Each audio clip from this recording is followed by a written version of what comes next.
آ رہا ہوتا ہوں، والدین اکثر ایک دو آدمی تو لازمی کھڑا ہوتا ہے، والدین کے بارے میں ضرور بات کیجیے گا۔ اور بڑے خوش نصیب ہیں وہ والدین جن کی اولاد صالح ہے، جن کی اولاد کو پتہ ہے کہ یہ ابو جان ہے، جن کی اولاد کو پتہ ہے کہ یہ ہمارے والدین ہیں، بڑے خوش نصیب ہیں۔ قرآن پاک کے حوالے سے بات شروع کی تھی کہ 5 چیزیں ایسی ہیں جن کا علم کسی کو نہیں ہے۔ قیامت، وَيُنَزِّلُ الْغَيْثَ، بارش، نشانیاں، جیسے میں نے پہلے عرض کیا قیامت کے بارے میں بھی نشانیاں رسول اللہ صلی اللہ تعالیٰ علیہ وسلم نے بتائی ہیں۔ ایگزیکٹ نہیں بتایا کہ یہ، ہاں دن کا بھی بتایا ہے کہ جمعے کا دن ہوگا، تاریخ کا بھی بتایا کہ 10 محرم کی تاریخ ہوگی، لیکن وہ کون سی 10 محرم، وہ کون سا جمعہ ہوگا یہ نہیں بتایا۔ اسی طرح وَيُنَزِّلُ الْغَيْثَ، بارش کب ہوگی پتہ نہیں ہے، نشانیاں دیکھ کے اندازہ لگایا جا سکتا ہے۔ آج ہوا ٹھنڈی چل رہی ہے، موسم اچھا ہے، ہو سکتا ہے بارش ہو جائے۔ محکمہ موسمیات والے بھی ہمیں رپورٹ بارش ہونے کی 100% نہیں دیتے، امکانات بتاتے ہیں جی بارش ہونے کے امکانات ہیں۔ تیسری چیز وَمَا تَدْرِي نَفْسٌ مَاذَا تَكْسِبُ غَدًا، میں کل کیا کروں گا، ہم میں سے کوئی نہیں جانتا کہ ہمارے ساتھ کل کیا ہونے والا ہے۔ کل تو دور کی بات، لمحے بھر کی ہمیں خبر نہیں ہے کہ ایک لمحے کے بعد ہمارے ساتھ کیا ہونے والا ہے۔ یہاں سے اٹھ کے جائیں گے، ہمارے ساتھ کیا ہونے والا ہے ہمیں نہیں پتہ، یہاں بیٹھے بیٹھے ہمارے ساتھ کیا ہو جائے ہمیں نہیں پتہ۔ جی پہلے بھی گزارش کی تھی، پھر ایک دفعہ تھوڑے اور قریب آ جائیں۔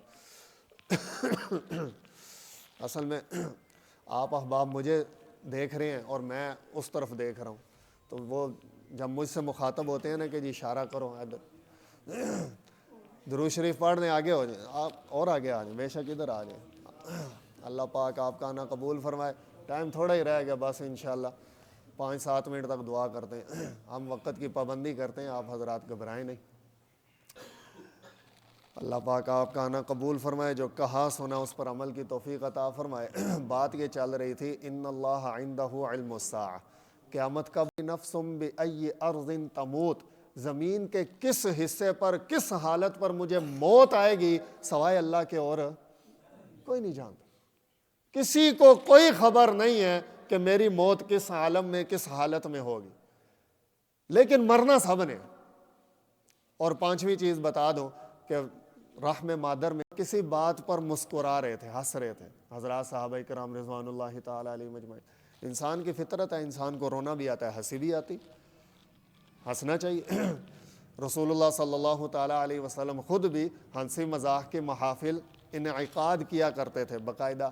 وہ جیسے ایک مشہور واقعہ ہے، ایک بڑھیا آئی، یا رسول اللہ صلی اللہ علیہ وسلم میرے لیے دعا کریں کہ میں جنت میں چلی جاؤں۔ آپ صلی اللہ تعالیٰ علیہ وسلم نے فرمایا کہ بڈھے جنت نہیں جان رہے، اور وہ رونے لگی۔ تو آپ صلی اللہ تعالیٰ علیہ وسلم نے فرمایا کہ بوڑھوں کو جوان کر کے جنت میں بھیجا جائے گا، بوڑھے جوان ہو کر جنت میں جائیں۔ یہ ہنسی مذاق رسول اللہ صلی اللہ تعالیٰ علیہ وسلم خود فرمایا کرتا تھا، لیکن وہ حقیقت پر مبنی ہوتا تھا۔ وہ جو مذاق ہوتا تھا وہ جھوٹ نہیں ہوتا تھا، وہ جو مذاق ہوتا تھا وہ کسی پر طعن و تشنیع نہیں ہوتی تھی، وہ جو مذاق ہوتا تھا وہ کسی کو، وہ جس کو کہتے ہیں نا آج کل کے آسان لفظوں میں کہ ٹانگ نہیں کھینچی جا رہی ہوتی تھی کسی کی۔ وہ رسول اللہ صلی اللہ علیہ وسلم کا ہنسی مذاق یہ تھا۔ اب آپ صلی اللہ تعالیٰ علیہ وسلم مسجد میں تشریف لائے تو صحابہ کرام رضوان اللہ تعالیٰ علیہ مجمعین کسی بات پر مسکرا رہے ہیں۔ آپ صلی اللہ تعالیٰ علیہ وسلم نے ان کو دیکھ کر فرمایا اگر موت کو کثرت سے یاد کرو ختم ہو جاتا ہے، میں جو کر رہا ہوں، اچھے کر رہا ہوں، برے کر رہا ہوں، وہ میری موت تک کرے گا۔ ہم میں سے جو بھی احباب جو بھی کام کر رہے ہیں، صحیح کر رہے ہیں، غلط کر رہے ہیں، موت تک ہیں، موت آئے گی، وہ سارا اعمال کا سلسلہ ختم ہو گیا۔ رسول اللہ صلی اللہ تعالیٰ علیہ وسلم نے فرمایا کہ 3 کام ایسے ہیں جو مرنے کے بعد بھی جاری رہتے ہیں۔ وہ 3 کام کون کون سے ہیں؟ فرمایا کہ اگر کسی کو کوئی نیک، کوئی اچھی بات بتا دی اور اس نے وہ اپنے پلے باندھ لی تو جس نے بتائی ہے اس کو ثواب ملتا رہے گا۔ اس لیے اچھی باتوں کا دوسروں کو کہنا چاہیے۔ والدین کے ذمے ہے کہ اپنی اولاد کو اچھی باتیں بتائیں، والدین کے ذمے ہے اپنی اولاد کو صحیح اور غلط سمجھائیں، نیک اور گناہ کی تمیز کرائیں، یہ والدین کے ذمے۔ استاد جب اپنے بچوں کو بتا دیتا ہے کہ یہ صحیح ہے یہ غلط ہے، اسی طرح اور بہت ساری مثالیں ہیں کہ جب ایک انسان نے جیسے کسی کا کلمہ درست کروا دیا، جیسے کسی کا نماز درست کروا دی، قرآن درست کروا دیا، کسی کا عقیدہ اس کو صحیح عقیدے پر لگا دیا، تو یہ سارے نیک کام جب کوئی کسی کے کہنے پہ کرنا شروع کر دے، عدد خلقہ ورضا نفسہ وزینت عرشہ ومداد کلماتہ، اللہم صلی علی سیدنا و مولانا محمد النبی الامی وعلی آلہ وسلم تسلیما، یا ارحم الراحمین یا ارحم الراحمین یا ارحم الراحمین یا ذا الجلال والاکرام، لا الہ الا هو الرحمن الرحیم۔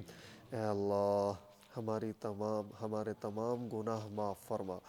اے اللہ ہم اپنی ساری غلطیاں، کوتاہیاں، گناہوں کا اعتراف کرتے ہیں۔ اے اللہ ہم اس بات کا بھی اعتراف کرتے ہیں ہم کمزور ہیں۔ اے اللہ ہم اس بات کا بھی اعتراف کرتے ہیں کہ ہم نے تیری نافرمانیاں کی، لیکن اے اللہ تو غفور الرحیم کو معاف فرما۔ اے اللہ ہمیں جانے سے پہلے جانے کی تیاری کی توفیق عطا فرما۔ اے اللہ کی سارے ایمان والوں کی مغفرت فرما، خصوصاً ادریس صاحب کی اہلیہ، اے اللہ مرحومہ کی کامل مغفرت۔